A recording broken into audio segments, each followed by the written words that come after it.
Alanın içinde matros adamdı görüp. Anana sana ne dedi?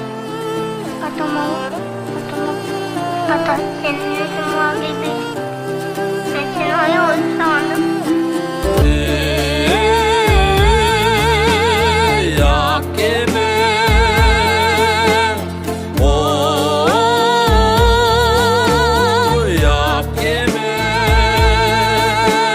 Aşık var mı? Aklıma ne? Günahsız baldardı Ceylana. Sen kimsin? Adamça söyleyip kubulgan kanday cansın. Ben bu ne bolamın. Adamça söylüyorsam sen kaydan düşünmezsin. Kağlağanın emni bu beni.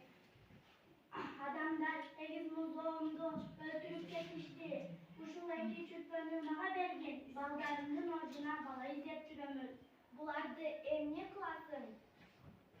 Bulardı men çoğaydı, öz baldarının oruna balaklam. Yaşlılar oylondun bu beni. Bular degen adam balası. Çoğayıp alıp özünün buklarına ok atar. Çoğayğında bular buğuçalarıma kol kötürböy.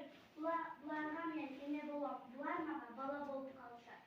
O kempeyi bu beni. Adam degen kanday ekenim Ali bilbek turbaysın mı? Adamlar kaybereyn emes birin ayabay. Bulardın azabı tartıp sana evine güç geldi. Men bulardı hiç kim tapmaz. Alış çaklarına alıp geçemin. Ayasan uşu aklıman çomane. Bulardı maga gel. Sızdak bala der sızdak turar. Ak sütüm. Kan deyin bolup sırap kalın. Bir ok tez ket bul yerden. Türgülü baldarım keselir.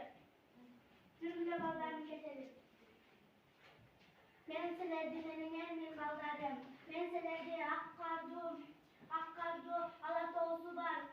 Kömüştöy, demir toğusu var, cerge alıp geçemin. Seler bolsa kırgızın tukumun, öçürböy, atın öçürböy, ulap türgülü. Men selerdi, usul cerdi men teniden surap aldım.